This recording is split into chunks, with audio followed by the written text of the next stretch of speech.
Hi everybody, this is Alchemist 2 and I'm back again with another series review. I just recently watched The Magicians and the episode was called Lesser Evils.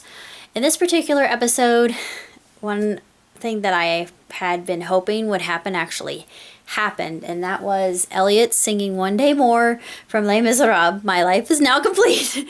So I didn't know that he had such a good quality of voice, and I can see why they chose him.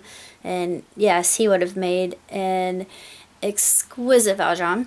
And of course, Prince S was Javert. Yeah, who would have guessed that? I could see that coming from miles away, but I was singing along with him. And I thought, yes, this brings back memories. Nostalgia. But they sang One Day More, and of course, Margot said she cut out some verses because, well, they don't apply to the situation, and it didn't really matter. They were going to go into war, and what happens is the other king that is fighting him has fought for 15 years, and he's won every battle. I'm not going to say what happens because it's actually quite funny, and Margot is just completely flummoxed over what occurs, and she's just at a loss for words. Well, wouldn't you be? Yeah, I think so. And Jules and the gang are in the process of finding Renard's son, who is a politician and a demagogue at one. That it kind of reminds me of that kind of power that Mussolini and Hitler had, and Stalin too, when they were orating, or even Mao, because I saw this on a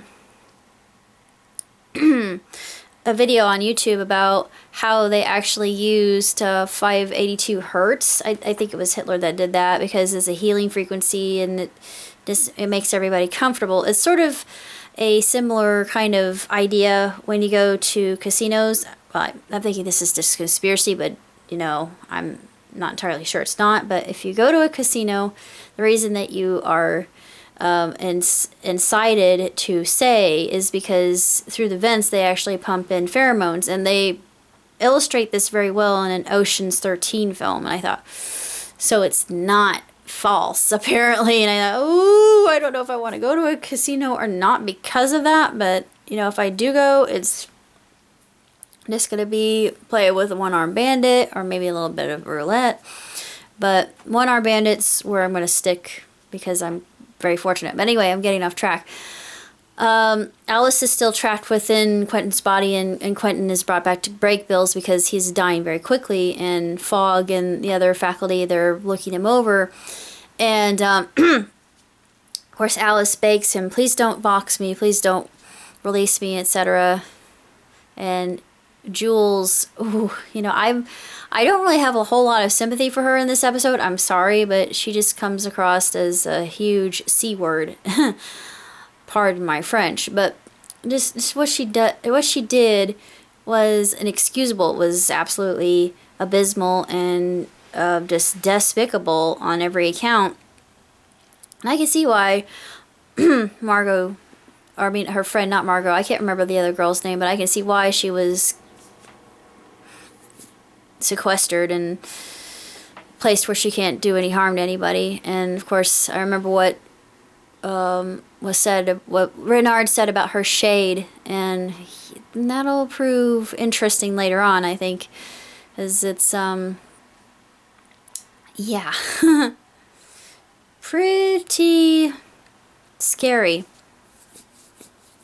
But I really enjoyed this episode because not only did I get to hear Elliot sing, and it just took my breath away, but it was so funny. They did Breaking the Fourth Wall, and Princess said, oh, this is another one of my favorite programs, Into the Woods, when the other king, his father, ran off to flee, and of course Margot was watching from an enchanted bowl like she was scrying, and a lot of her lines were just tremendous, witty quips.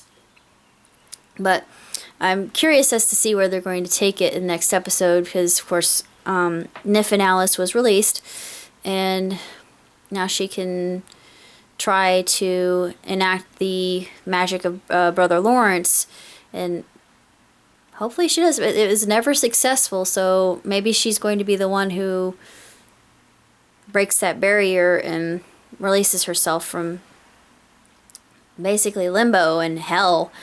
It's just, whoa, yeah, it's getting extremely complicated, folks. And of course the wellspring was split at the very end with the merger and all that.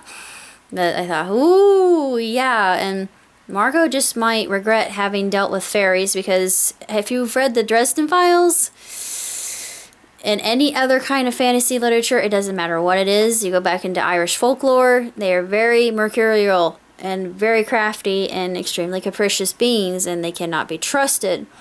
Yeah, so that goes without saying. These guys are tricksters. And at the end I thought, what have you done, Margot? Why? But we'll see where we are headed, and I like the idea of Felorian society and Lorien society. And you know what? I mean, I hate to sound controversial, but I wouldn't mind having a polyamoric kind of situation if I could have one. But of course, I would probably be looked at kind of with scrutiny, and people would think the worst of me. But with the way things are going in our society, it would just be more of a security standpoint, and it would be more income. But back in the day, back during biblical times, actually it was very common, because the tribe was just the wellspring of the community and of life and existence, because it was very harsh for those ancient peoples. And if one of your husbands happened to die, then you could always have a